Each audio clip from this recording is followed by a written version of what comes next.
ओम श्री परमात्मने नमः। पिछले गुरुवार हमने अध्याय 4 के श्लोक 11 से लेकर 20 तक का चिंतन किया था।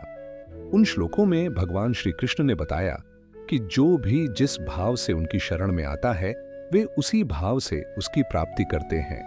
हमने कर्म, ज्ञान और कर्म संन्यास के रहस्य को जाना कि कैसे भगवान अवतार लेकर अधर्म का विनाश करते हैं और भक्तों का उद्धार करते हैं।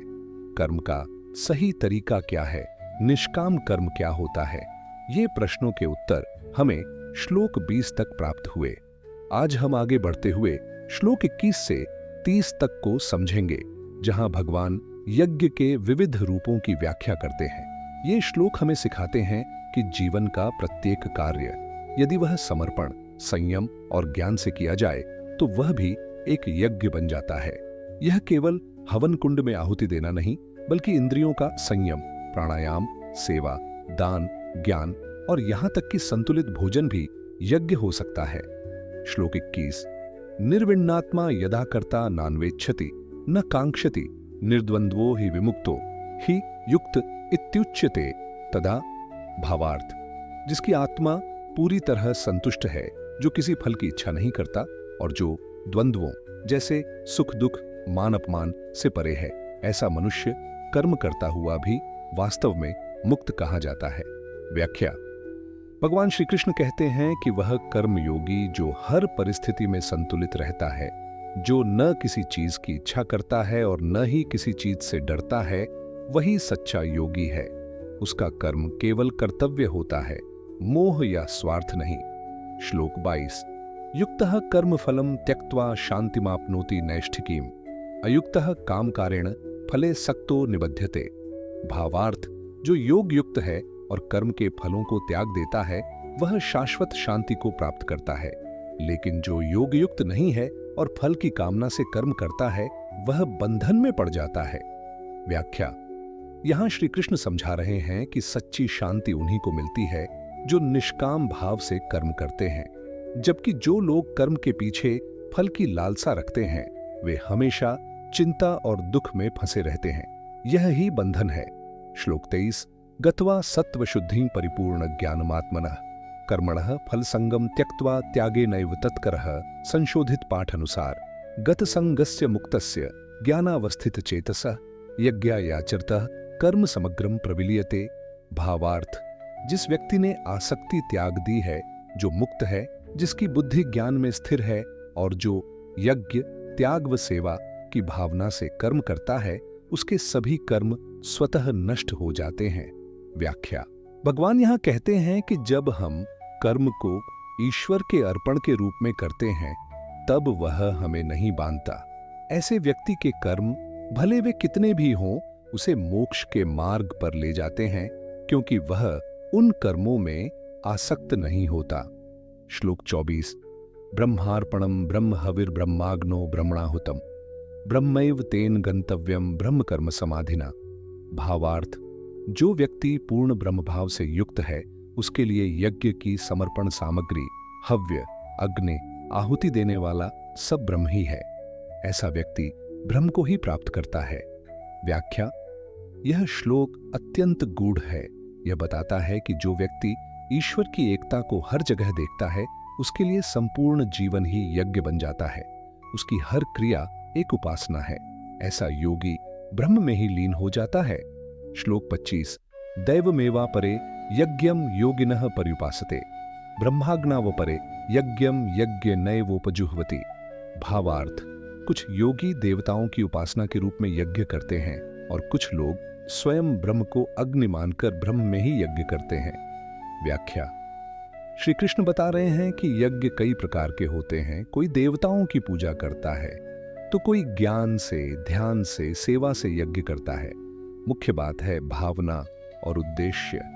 जब यज्ञ में ब्रह्म की एकता को समझ लिया जाता है तब वह साधना सर्वोत्तम हो जाती है। श्लोक 26। श्रोत्रादीनीन्द्रियाण्यन्ये संयमाग्निषु जुह्वति शब्दादीन विषयानन्य इंद्रियाग्निषु जुह्वति। भावार्थ, कुछ योगी इंद्रियों को संयम की अग्नि में आहुति देते हैं और कुछ विषयों जैसे शब्द, स्पर्श आदि को इंद्रियों की अग्नि में आहुति देते हैं। व्याख्या। श्री कृष्ण यहाँ यज्ञ की गहराई से व्याख्या करते हैं। वे बताते हैं कि यज्ञ केवल अग्नि में आहुतियां डालना नहीं, बल्कि जब हम इंद्रियों को संयम में रखते हैं या विषयों से अपने को विरक्त रखते हैं, तो वह भी एक उच्चतर यज्ञ है, आत्म संयम का यज्ञ। श्लोक 27। सर्वाणी इंद्रिय कर्माणि प्राण कर्माणि छापरे आत्म संयम योगाग्नो जुहवती ज्ञान दीपिते। भावार्थ, कुछ योगी सभी इंद्रियों और प्राणों के कार्यों को आत्म संयम रूप अग्नि में जो ज्ञान से प्रकाशित है उसमें अर्पित कर देते हैं। व्याख्या, यहां बताया गया है कि जब व्यक्ति स्वयं को जान जाता है, आत्मा की पहचान कर लेता है, तब वह अपने समस्त कर्मों को परमात्मा के अर्पण रूप में देखता है। उसकी हर क्रिया यज्ञ बन जाती है। यह ज्ञान योग की पराकाष्ठा है। श्लोक 28। द्रव्य यज्ञास्तपोयज्ञा योग यज्ञास्तथा परे स्वाध्याय ज्ञान यज्ञाश्च यतः संशित व्रता। भावार्थ, कुछ लोग द्रव्य धन का यज्ञ करते हैं, कुछ तप का, कुछ योग का, कुछ वेदाध्ययन का और कुछ ज्ञान का। ये सभी संयमित जीवन जीने वाले महान यति साधक हैं। व्याख्या, भगवान श्री कृष्ण स्पष्ट करते हैं कि यज्ञ अनेक रूपों में होता है। कोई दान देता है, कोई तपस्या करता है, कोई वेदों का स्वाध्याय करता है, कोई ज्ञान बांटता है। सभी साधनाएं अगर श्रद्धा और संयम से की जाएं, तो वे आत्मोन्नति का माध्यम बनती हैं। श्लोक 29।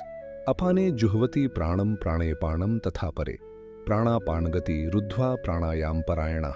भावार्थ, कुछ योगी अपान में प्राण को और प्राण में अपान को अर्पित करते हैं तथा प्राण और अपान की गति को रोककर प्राणायाम के अभ्यास में लीन रहते हैं। व्याख्या, यहाँ योग साधना का उल्लेख है, विशेष रूप से प्राणायाम का।